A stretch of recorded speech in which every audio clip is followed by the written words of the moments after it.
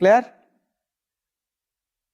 یوں جناب ہم کوالیفائنگ ایسٹ کی ٹوٹل کاسٹ معلوم کریں گے.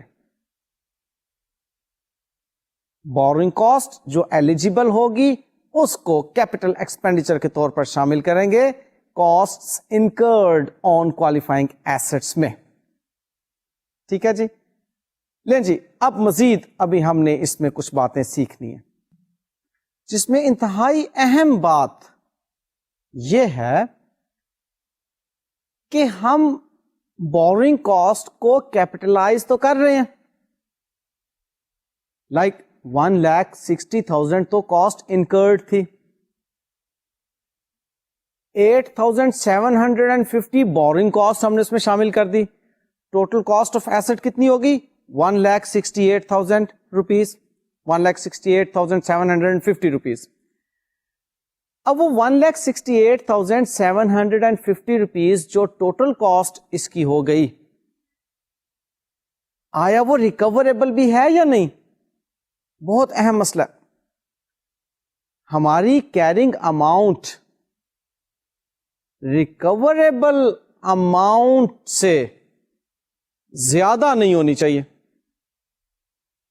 مطلب ہم نے اس کو 1,68,750 پر میجر تو کر لیا, کیا ہم اس کو 1,68,750 روپیز کے برابر ریکور بھی کر سکیں گے تھرو یوسیج اور تھرو سیلنگ اٹ آؤٹ؟ اگر ہماری ریکوریبل کاسٹ فرض کر لیں 1,65,000 بنتی ہے, تو اس کا مطلب ہے کہ اس سے اوپر جتنی بھی کاسٹ ہے اس کو ہم کیپٹل ایکسپینڈیچر کے طور پر ریکگنائز نہیں کر سکتے.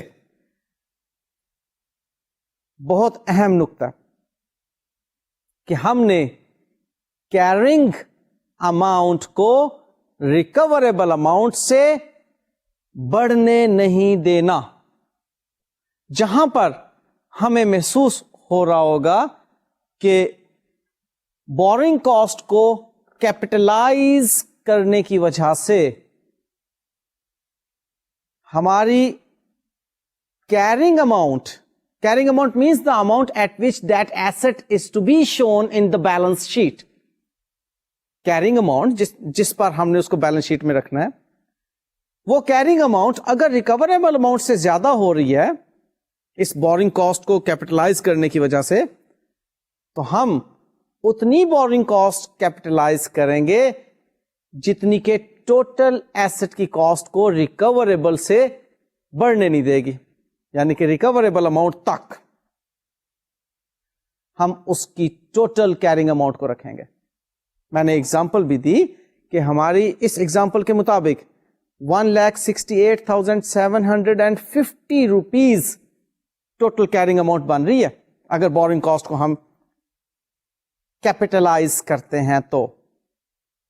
اور سپوزلی ہمیں معلوم پڑتا ہے کہ ریکوریبل اماؤنٹ اس کی 1,65,000 روپیز ہے. تو what does it mean؟ کہ ہم ساری کی ساری بورنگ کاسٹ بھلے وہ ایلیجیبل بھی ہے اس کو ہم کیپٹل ایکسپینڈیچر کے طور پہ کوالیفائنگ ایسٹ کی کاسٹ میں شامل نہیں کر سکتے. ہم 1,65,000 تک رک جائیں گے, یعنی کہ 5,000 روپیز کو ہم کیپٹلائز کر لیں گے. اس سے اوپر کے جو 3,750 روپیز ہوں گے اس کو ہم ایکسپینس میں ہی جانے دیں گے, اس کو کیپٹل ایکسپینڈیچر میں نہیں لے کر آئیں گے, کاسٹ آف ایسٹ میں شامل نہیں کریں گے. کلیئر؟ گڈ. اب اس کے بعد مزید چند ایک باتیں بورنگ کاسٹ سے متعلق ہی. ہم کب بورنگ کاسٹ کو کیپٹل ایکسپینڈیچر کے طور پر ریکگنائز کرنا شروع کر سکتے ہیں؟ اس کے لیے 3 کرائٹیریا ہیں. Expenditure on the asset are being incurred. Number 2, borrowing costs are being incurred. And number 3, activities that are necessary to prepare the asset for its intended use or sale are in progress. یعنی کہ اس qualifying asset پر expenditure incur ہونا شروع ہو گئے ہوں. Boring cost بھی incur ہونا شروع ہو گئی ہو اور اس ایسٹ کے لیے، اس ایسٹ کی پریپریشن کے لیے، پروڈکشن کے لیے، ایکوزیشن کے لیے، کنسٹرکشن کے لیے ایکٹیویٹیز بھی ان پروسیس ہوں. یہ تینوں باتیں اگر ہوں گی تب ہم بورنگ کاسٹ کی کیپٹلائزیشن کر سکتے ہیں، ادروائز نہیں. ان تینوں میں سے کوئی ایک بھی نہیں ہوگی تو ہم اس کی کیپٹلائزیشن کو کمنس نہیں کر سکتے. اس کی ایک ایگزامپل دیکھ لیتے ہیں. Silver star limited is engaged in manufacturing of surgical items. Currently, the company is manufacturing its power plant. The company started the project on February 1st with its own funds. Later on, due to shortage of funds, the company takes loan to sponsor the project on May 1st. The first payment out of the loan on the plant is made on 1st of June. اب ہمیں معلوم یہ کرنا ہے کہ کب وہ company boring cost کو کیپٹلائز کرنا شروع کر سکتی ہے. آیا 1 فروری کو، جو کہ ہم اپنے فنڈ سے اس ایسٹ کو بنانا شروع کر چکے ہیں، وہ والی ڈیٹ ہے، یا 1 مئی کو جس ڈیٹ پر ہم نے لون بورو کیا، یا 1 جون کو جب ہم نے اس بوروڈ فنڈ کو یوٹیلائز کرنا شروع کیا اس کوالیفائنگ ایسٹ پر. بتائیے ایگزیکٹلی 1 جون، یعنی کہ ہم جب بورنگز کو یوٹیلائز کرنا شروع کریں گے اس کوالیفائنگ ایسٹ پر جس پر ایکٹیویٹیز فار پروڈکشن اور کنسٹرکشن اور acquisition of asset in process ہیں اور کاسٹ انکر ہو رہی ہے. تو تینوں کرائٹیریا ہمارے 1 جون کو میٹ ہو رہے ہیں. لہذا 1 June will be the date on which we will commence capitalizing the borrowing cost. ٹھیک ہے جی. اچھا، یہ جو ایکٹیویٹیز کی بات ابھی ہوئی کہ اس کوالیفائنگ ایسٹ کی ایکٹیویٹیز شروع ہو چکی ہوں، اس کو پروڈیوس کرنے کے اعتبار سے، اس کو کنسٹرکٹ کرنے کے اعتبار سے یا ایکوائر کرنے کے اعتبار سے، اس کا یہ ہرگز مطلب نہیں ہے کہ کوئی فزیکل ایکٹیویٹیز آپ کو نظر آ رہی ہوں، کوئی ٹھک ٹھک ہوتی ہوئی نظر آ رہی ہو. اس کا یہ ہرگز مطلب نہیں ہے. یہاں پر آپ نے اگر سپوزلی بلڈنگ کی کنسٹرکشن سے متعلق بات ہے تو آپ نے اگر آرکیٹیکٹ انجینئر سے اس کی کنسلٹینسی لینا شروع کر دی ہوئی ہے تو اس کا مطلب ہے یہ ایکٹیویٹی سٹارٹ ہو چکی ہے. میکینیکل انجینئر نے اس پاور پلانٹ پر کام کرنا شروع کر دیا، ڈاکومنٹس بننے شروع ہو گئے ہیں، تو اس کا مطلب ہے کہ ایکٹیویٹی سٹارٹ ہو چکی ہے. تو ایکٹیویٹی سٹارٹ ہو، ایکسپینڈیچر ہونا شروع ہو گئے ہوں اور بوروڈ فنڈ اس کے اوپر انکر ہونا شروع ہو گیا ہو، تو ہم کہیں گے کہ اب بورنگ کاسٹ اب سے آنورڈ جو ہوگی وہ کیلکولیٹ ہو. آپ نے دیکھا تھا نا کہ ڈیٹس کی خاص اہمیت ہے، وہ جو ابھی میں نے آپ کو 7% والی ایگزامپل سالو کروائی، ڈیٹ کی خاص اہمیت ہے کہ کب سے ہم اس کو کمنس کریں اور کب تک ہم اس کو کیلکولیٹ کریں. ٹائم پیریڈ کو آپ اگر غلط کیلکولیٹ کر لیں گے تو اماؤنٹ آف بورنگ کاسٹ غلط کیلکولیٹ ہوگی. لہذا یہ والا پوائنٹ خاصا اہم ہے کہ ہم نے بورنگ کاسٹ کی کیلکولیشن کس ڈیٹ سے شروع کرنی ہے. اب نیکسٹ ایک اور پوائنٹ آتا ہے کہ بورنگ کاسٹ کو ہم کب سسپینڈ کر دیں گے کیپٹلائزیشن سے. سسپینشن کا مطلب کہ ہم اس کو روک دیں گے مزید کیپٹلائز ہونے سے. سیزیشن نہیں، ابھی بالکل خاتمہ نہیں، بلکہ ہم کچھ عرصے کے لیے اس کو روک دیں گے. تو اس کے لیے یاد رکھیے گا کہ capitalization of boring cost shall be suspended during extended period in which active development is interrupted. یعنی کہ ہم نے اگر ٹیمپریریلی کوئی ایکٹیویٹی سسپینڈ کی ہے، یعنی کہ کچھ دیر کے لیے ہم نے اس کوالیفائنگ ایسٹ پر کام کرنا روک دیا، کچھ عرصے کے لیے، 1-2 دن کے لیے، کسی بھی وجہ سے لیبر اویلیبل نہیں ہے، یا سپوز بارشیں آ گئیں، ویدر جو ہے وہ سازگار نہیں ہے آپ کے لیے، تو آپ نے ٹیمپریریلی اس کو ڈیلے کیا. ایسی صورت میں بورنگ کاسٹ کی کیپٹلائزیشن سسپینڈ نہیں ہوگی. ہاں البتہ ایک واضح طور پر سبسٹینشل ٹائم پیریڈ کے لیے ایکٹیویٹیز جو کہ اس کوالیفائنگ ایسٹ پر ہو رہی تھیں وہ روک دی گئیں، تو اتنے عرصے کے لیے ہم انٹرسٹ کی کیلکولیشن نہیں کریں گے، بورنگ کاسٹ کی کیلکولیشن نہیں کریں گے. آئیے اس بات کو بھی ایک ایگزامپل کے ذریعے سے سمجھتے ہیں. یہ ایک کمپنی ہے which is constructing an asset for its own use in the business.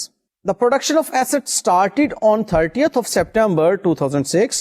Due to some internal problems of the company, the construction remained closed from November 1st till November 31st. The asset was completed on 31st of December. The asset was constructed by utilizing the borrowed fund. اب اس asset کی development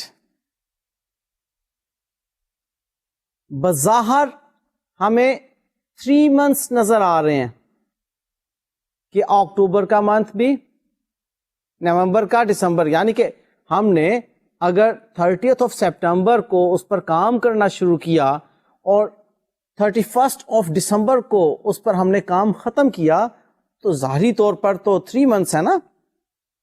اس کی development ہمیں نظر آ رہی کہ 3 مہینوں میں ہوئی. لیکن 1st of November سے لے کر 30th of November تک ہم نے کوئی کام اس پر نہیں کیا.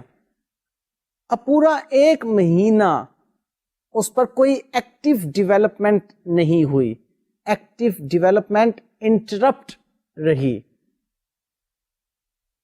اب جب ایکٹیو ڈیولپمنٹ انٹرپٹیڈ ہو، نہ ہو رہی ہو، تو اس ٹائم پیریڈ کا انٹرسٹ کیلکولیٹ نہیں کیا جائے گا، سسپینڈ کر دیا جائے گا اس ٹائم پیریڈ کے لیے بورنگ کاسٹ کو کیلکولیٹ کرنے سے.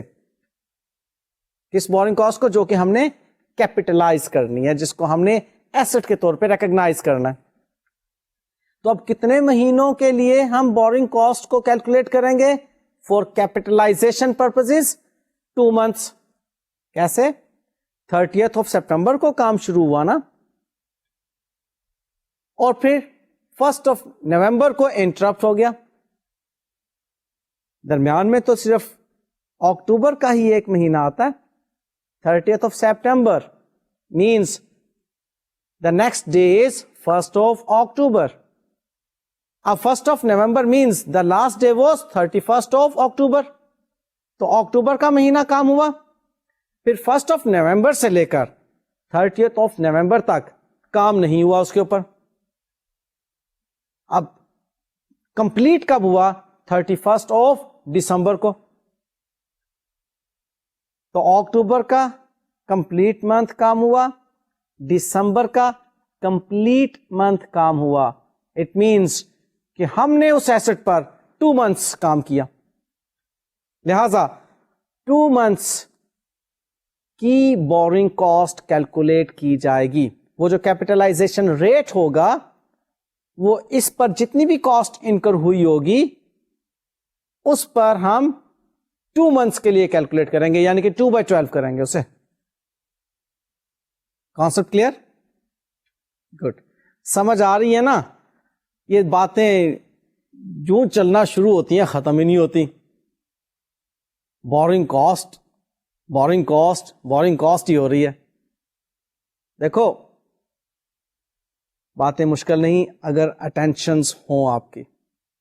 ہاں یہ ضرور ہے کہ بعض کا تھوڑی تھوڑی اٹینشنز دائیں بائیں ڈائیورٹ ہو جاتی ہیں, لیکن آپ لوگوں کے لیے ضروری ہے, اسپیشلی اگر آپ میرے سامنے بیٹھے ہوتے تو بہت سے طریقے تھے آپ کو اٹینٹیو کرنے کے, لیکن بہرحال آپ لوگوں کو خود سے اٹینٹیو رہنا ہوگا. اوکے اب بورنگ کاسٹ سے متعلق ایک لاسٹ بات کہ کب ہم نے بورنگ کاسٹ کو کیپٹلائز کرنے سے رک جانا ہے, سیزیشن آف بورنگ کاسٹ کب ہوگی. تو جی بورنگ کاسٹ اس وقت کیپٹلائز کرنے سے روک دی جائے گی جب اس کی تمام ایکٹیویٹیز کمپلیٹ ہو جائیں گی. یعنی کہ اب اس پر کوئی کام نہیں ہو رہا, کاسٹ انکر نہیں ہو رہی, اب ہم کہیں گے جی کہ ہمارا کوالیفائنگ ایسٹ کمپلیٹ ہو گیا, اب that is no more in progress, produce ہو گیا, کنسٹرکٹ ہو گیا, ایکوائر ہو گیا, اب وہ ان پروسیس نہیں ہے. تو ہم بورنگ کاسٹ کو کیپٹلائز کرنے سے رک جائیں گے. اتنی سی بات. تو جی بورنگ کاسٹ سے متعلق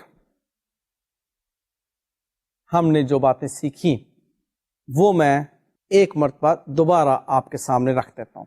ہم نے سیکھا کہ بورنگ کاسٹ کیا ہے, پھر ہم نے سیکھا کہ کوالیفائنگ ایسٹ کیا ہوتے ہیں, پھر اس IAS 23 میں ہم نے bench mark and allowed alternative treatments بھی سیکھے کہ بینچ مارک ٹریٹمنٹ کے مطابق ایکسپینس کر دیں اور الاؤڈ آلٹرنیٹیو ٹریٹمنٹ کے مطابق ہم کوالیفائنگ ایسٹ پہ جتنے فنڈز انکر ہوئے ہیں اس ایکسٹینٹ تک اس کو کیپٹلائز کر سکتے ہیں بورنگ کاسٹ کو. پھر ہم نے ایک اور بات سیکھی اسٹینڈرڈ میں کہ کچھ اسپیسیفک بورنگز ہوتی ہیں اور کچھ جنرل بورنگز ہوتی ہیں. اسپیسیفک بورنگ کی حد تک تو جو بھی اس اسپیسیفک بورنگ کی کاسٹ ہوگی, بورنگ کاسٹ, وہ کیپٹلائز ہو جائے گی ساری کی ساری. لیکن جنرل بورنگز کی صورت میں ہم کیپٹلائزیشن ریٹ کیلکولیٹ کریں گے اور اس کیپٹلائزیشن ریٹ کو ہم ٹائم پیریڈ کی مناسبت سے اپلائی کریں گے جتنے فنڈز ہم نے انکر کیے ہوں گے اس کوالیفائنگ ایسٹ کے لیے اس پر, تب جا کے بورنگ کاسٹ کیلکولیٹ ہوگی جو کہ ایلیجیبل ہے کیپٹلائزیشن کے لیے. اسی دوران میں ہم نے ایک اور بات سیکھی تھی, وہ تھی ٹیمپرریلی جو ہم نے انویسٹمنٹ کی ہوتی ہے بوروڈ فنڈز کی, اس پہ جو ریٹرن ملتا ہے اس کو اس بورنگ کاسٹ میں سے مائنس کرتے ہیں جو کہ ایلیجیبل ہوتی ہے کیپٹلائز ہونے کے لیے. بینیفٹ ہم اس طرف لیتے ہیں کہ جی ہم کم رقم کیپٹل ایکسپینڈیچر کی طرف لے کر جائیں. پھر ایک اور بہت اہم بات ہم نے سیکھی کہ بورنگ کاسٹ کو کیپٹلائز کرتے وقت ہم نے اس بات کا خاص خیال رکھنا ہے کہ بورنگ کاسٹ کو کیپٹل ایکسپینڈیچر کے طور پر ریکگنائز کر چکنے کے بعد اس کوالیفائنگ ایسٹ کی جو کیرنگ اماؤنٹ آتی ہے وہ ریکوریبل اماؤنٹ سے زیادہ نہ ہونے پائے. اگر کیرنگ اماؤنٹ ریکوریبل اماؤنٹ سے زیادہ ہے یعنی کہ اتنا ہم ریکور ہی نہیں کر سکتے، تو جتنی زیادہ ہے اتنی کو ہم بورنگ کاسٹ ایکسپینس کے طور پر ریکگنائز کریں گے، ہم اتنی کو کیپٹلائز نہیں کریں گے. تو موٹی سی بات یہ ذہن میں رکھیں کہ کیرنگ اماؤنٹ ریکوریبل اماؤنٹ سے زیادہ نہ ہونے پائے. باقی کی باتیں جو ہم نے اس میں سیکھی تھیں وہ تھیں کہ کب بورنگ کاسٹ کو کیپٹلائز ہونے سے ہم نے روک دینا ہے، وہ صورت میں اگر ہماری ایکٹیویٹیز سبسٹینشل ٹائم پیریڈ کے لیے سسپینڈیڈ رہی ہیں، ٹیمپریریلی اگر ڈیلے ہے تو نہیں. اور پھر ہم نے یہ سیکھا تھا کہ کب ہم نے ختم کر دینا بورنگ کاسٹ کو کیپٹلائز کرنے سے. اصل میں یہ ساری باتیں ٹائم پیریڈ کی کیلکولیشن کے ریفرنس میں تھی کہ کب ہم نے بورنگ کاسٹ کو کیپٹلائز کرنا شروع کرنا ہے، کب سسپینڈ کرنا ہے، کب ختم کرنا ہے. ٹائم پیریڈ کی کیلکولیشن میں نے آپ کو نیومیریکلی بھی سمجھائی تھی کہ بہت ضروری ہے. اگر یہ ٹھیک کیلکولیٹ نہیں ہوگا ٹائم پیریڈ تو بورنگ کاسٹ ٹھیک کیلکولیٹ نہیں ہوگی. لیں جی، that was all about the boring cost. اب ہم نے بات چیت ایک نئے ٹاپک کی طرف شروع کرنی ہے. مجھے بخوبی اندازہ ہے کہ اگر آپ میرے سامنے بیٹھے ہوتے اور میں آپ کو کہتا کہ جی بورنگ کاسٹ ختم ہوگی، اب نیا ٹاپک شروع ہونے لگا، تو آپ کہتے بس سر اب مزید نہیں، ابھی تو بورنگ کاسٹ آپ نے ختم کرائی ہے، نیا ٹاپک کیوں شروع کر رہے ہیں. لیکن اسی بات کا تو میں فائدہ اٹھا رہا ہوں کہ آپ میرے سامنے نہیں ہیں. اچھا، یہ آپ کے نقصان میں بھی نہیں ہے. میں بڑی ایک مختصر سی بات کروں گا. انفیکٹ یہ سارا کا سارا ٹاپک آپ کو میں نیکسٹ لیکچر میں ڈیٹیل سے پڑھاؤں گا. ابھی جسٹ ایک تعارف آپ کے سامنے پیش کر رہا ہوں. ٹاپک ہے ہمارا earnings per share. Earnings per share اس کے نام میں موجود ہے کہ ہم نے اس کے اندر ایک کیلکولیشن کرنی ہے.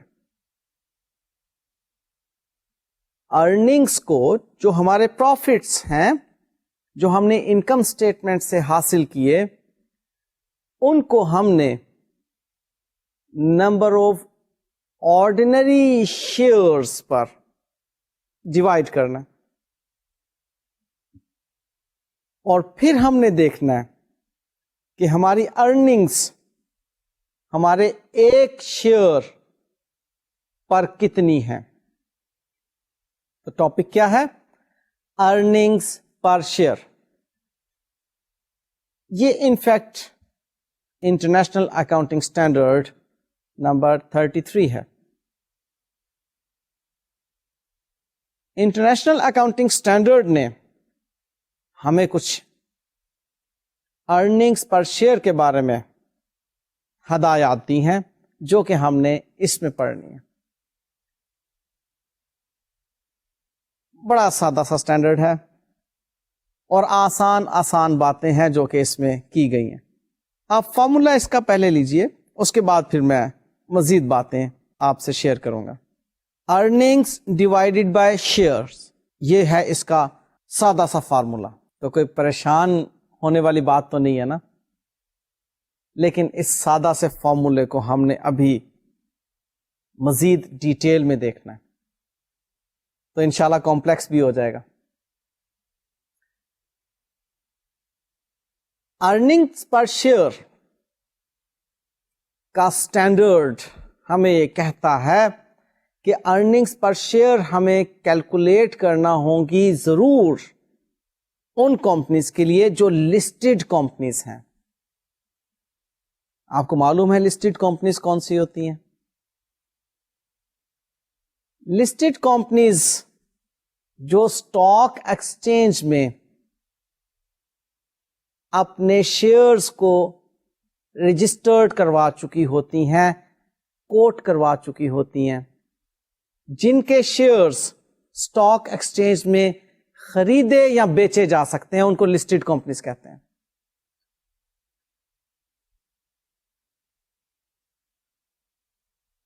لائک دو کمپنیز ہیں، دونوں کمپنیز پبلک لمیٹڈ کمپنیز ہیں. ایک کمپنی نے اسٹاک ایکسچینج میں اپنے شیئرز انلسٹ نہیں کروائے ہوئے، یا یوں کہہ لیں اسٹاک ایکسچینج کے ساتھ وہ رجسٹرڈ نہیں ہے. دوسری کمپنی بی اسٹاک ایکسچینج کے ساتھ رجسٹرڈ ہے. جو کمپنی بی کے شیئر ہولڈرز ہیں وہ اگر اپنے شیئرز سیل کرنا چاہیں اور سیل کر کے پیسے خود سے حاصل کرنا چاہیں تو وہ اسٹاک ایکسچینج میں جائیں گے، ان کو وہاں پر بائرز اویلیبل ہوں گے، وہ ان بائرز کو اپنے شیئرز دے کر ان سے پیسے لے لیں گے. لیکن کمپنی اے کے شیئر ہولڈرز اگر اپنے شیئرز بیچنا چاہیں جو کہ لسٹڈ نہیں ہے، وہ اسٹاک ایکسچینج میں جا کر اپنے شیئرز نہیں بیچ سکتے. یہ لسٹڈ اور نان لسٹڈ کمپنیز کے بارے میں نے آپ کو فرق بتایا. تو IAS 33 کے مطابق جو کمپنیز لسٹڈ ہیں یا لسٹڈ ہونے کے پروسیس میں ہیں، ان کے لیے ضروری ہے کہ وہ ارننگز پر شیئر کیلکولیٹ کریں اور اس کو ڈسکلوز کریں. ارننگز پر شیئر کیلکولیٹ کرنے کا آبجیکٹو کیا ہوتا ہے؟ اس میں ہم نے کمپیئر کرنا ہوتا ہے پرفارمنس آف دا اینٹی کو اوور دا ایئرس، یعنی کہ ہماری جو اینٹی ہے اس اینٹی کی اوور دا ایئرس کیا پرفارمنس رہی ارننگز پر شیئر کے ریفرنس میں، یا پھر ہم یہ آبجیکٹو اپنے سامنے رکھتے ہیں کہ ہم اپنی اینٹی کو دوسری کسی اینٹی کے ساتھ کمپیئر کریں performance wise. Earnings per share اس لیے کیلکولیٹ کی جاتی ہیں. ارننگز پر شیئر IAS 33 کے مطابق دو طرح کی کیلکولیٹ کی جاتی ہیں، ایک بیسک ارننگز پر شیئر اور دوسری ڈائلیوٹیڈ ارننگ پر شیئر. انشاءاللہ یہ دونوں ہم نے سیکھنی ہے کہ بیسک ارننگ پر شیئر کیا ہوگی اور ڈائلیوٹیڈ ارننگ پر شیئر کیا ہوگی. فی الحال میں اب آپ کو جو فارمولا دوبارہ سے بتانے لگا ہوں وہ ہے بیسک ارننگ پر شیئر کا. ابھی جو میں نے آپ کو فارمولا بتایا ارننگز ڈیوائڈیڈ بائی شیئرز، یہ تو ایک انتہائی بنیادی بات تھی، اور میں نے اسی وقت آپ کو کہا تھا کہ اسے کچھ مزید کمپلیکس بھی کریں گے ہم. ارننگز کیا ہے؟ Earnings available for distribution to ordinary share holders. آپ انکم اسٹیٹمنٹ بناتے ہیں، انکم اسٹیٹمنٹ میں ہم سیلز میں سے cost of good sold less کرتے ہیں، ہمارے پاس کیا آتا ہے جی گراس پروفٹ. پھر اس گراس پروفٹ میں سے ہم آپریٹنگ ایکسپینسز لیس کرتے ہیں، ہمارے پاس آتا ہے جی پروفٹ فرام آپریشنز. اس پروفٹ فرام آپریشنز میں ہم ادر انکمز ایڈ کرتے ہیں اور فائنینشیل ایکسپینسز لیس کرتے ہیں، تو ہمارے پاس آ جاتا ہے پروفٹ بفور انکم ٹیکس. اور اس پروفٹ بفور ٹیکس میں سے ہم جب انکم ٹیکس ایکسپینس کو لیس کرتے ہیں تو ہمارے پاس آتا ہے پروفٹ آفٹر ٹیکس. انفیکٹ یہ وہ پروفٹ ہے جس میں سے ابھی تک ہم نے ڈیویڈینڈ پے نہیں کیا اپنے آرڈنری شیئر ہولڈرز کو. سو اس پروفٹ کو ہم کہتے ہیں کہ this is the profit which is available for distribution to ordinary share holders. تو اس کا مطلب ہے یہ تو پہلے سے آپ کو معلوم تھا کہ پروفٹ آفٹر ٹیکس کیسے کیلکولیٹ کرنا ہے. اسی کا نام میں نے آپ کو بتا دیا کہ پروفٹ یا earnings available for distribution to ordinary share holders. اب جی ان ارننگس کو ہم نے ڈیوائڈ کرنا ہے weighted average number of ordinary share capital outstanding during the year. ہاں یہ اب ذرا تھوڑی سی مشکل بات آ گئی. اس ویٹڈ ایوریج کے ریفرنس میں میں آپ کو ایک بڑی سادہ سی اگزامپل ابھی سمجھانے کے لیے پیش کرتا ہوں. اس کے بعد انشاءاللہ نیکسٹ لیکچر میں کمپلیکس اگزامپل آپ کو سمجھاؤں گا. سادہ سی بات یہ کہ ویٹڈ ایوریج ابھی آپ نے کیلکولیٹ کی تھی بورنگ کاسٹ کے لیے بھی. ویٹڈ ایوریج مینس کہ آپ کے پاس اوپننگ ڈیٹ کو جتنے number of ordinary shares out standing ہیں وہ ڈیفینیٹلی کلوزنگ ڈیٹ تک آپ کے پاس رہے, اور ڈیورنگ دا ایئر اگر آپ نے کوئی شیئرز ایشو کیے ہیں تو وہ کتنے منتھس آپ کے پاس رہے کلوزنگ ڈیٹ تک, ان کی ویٹڈ ایوریج بنا لیں گے. فار ایگزامپل آپ نے 200,000 number of shares already issue کیے ہوئے تھے, اوپننگ ڈیٹ کو وہ آؤٹ اسٹینڈنگ تھے, کلوزنگ ڈیٹ تک بھی وہ آؤٹ اسٹینڈنگ رہے, اور 1 اکتوبر لائک آپ کی کلوزنگ ڈیٹ جو ہے 31 دسمبر ہے, تو 1 اکتوبر کو آپ نے 200,000 نمبر آف شیئرز مزید ایشو کیے. دیکھنا یہ ہے کہ 31 دسمبر تک ہمارے پاس کتنے weighted average number of ordinary shares ہیں. اگر ہم صرف کلوزنگ بیلنس دیکھیں تو وہ تو بنتا ہے 400,000 number of shares. 400,000 number of shares closing balance ہے, یہ weighted average number of shares نہیں ہے. Weighted average number of shares کیا ہوں گے 200,000 ایز اٹ از جو کہ سارا سال آؤٹ اسٹینڈنگ رہے, اور باقی کے 200,000 نمبر آف شیئرز کو ہم کریں گے 3/12 کیونکہ ان 200,000 نمبر آف شیئرز کے اگینسٹ جو فنڈز ہمارے پاس رہے وہ صرف 3 منتھس ہمارے پاس رہے, اکتوبر, نومبر اینڈ دسمبر. لہذا ہم ان کو 3 منتھس پر ویٹڈ ایوریج کر لیں گے اس کی. تو 200,000 number of shares multiplied by 3 divided by 12 will give us 50,000 number of shares in terms of weighted average. تو ٹوٹل ویٹڈ ایوریج ہمارے پاس نمبر آف شیئرز ہو گئے 250,000 نمبر آف شیئرز. بات سمجھ میں آئی؟ آسانی سے اس لیے سمجھ آ گئی ہوگی کیونکہ ابھی جسٹ ہم نے بورنگ کاسٹ میں بھی ویٹڈ ایوریج کرنا سیکھا تھا, بورنگس کو کہ جو فنڈز ہمارے پاس آئے ان کی ویٹڈ ایوریج کیا ہوگی. لہذا اب ہمارے پاس جو ارننگس پر شیئر کا فارمولا بنا وہ کیا ہوا, earnings available for distribution to ordinary share holders, جسے میں نے کہا کہ ہمارے پروفٹس آفٹر ٹیکس ہوں گے, اور ڈینومینیٹر کیا ہے weighted average number of ordinary shares out standing during the period, کہ اس پیریڈ میں اس اکاؤنٹنگ ایئر میں weighted average number of shares کتنے آؤٹ اسٹینڈنگ رہے. تو یوں ہمارے پاس ارننگس پر شیئر کیلکولیٹ ہو جائے گی. فی الحال کے لیے اتنا ہی. انشاءاللہ تعالی نیکسٹ لیکچر میں آپ کو ڈیٹیل سے ارننگس پر شیئر کی باتیں سمجھائی جائیں گی. بہت اٹینٹو رہیے گا, بہت اہم ٹاپک ہے. آپ نے آج جو سیکھا اس میں بورنگ کاسٹ کو آپ نے زیادہ اہمیت دینی ہے, اس کی پریکٹس بھرپور کرنی ہے. ارننگس پر شیئر جسٹ ہلکا سا نالج ہم نے لیا. انشاءاللہ تعالی ڈیٹیلڈ بات چیت نیکسٹ لیکچر میں ہوگی. مجھے تب تک کے لیے اجازت دیجیے. اللہ حافظ.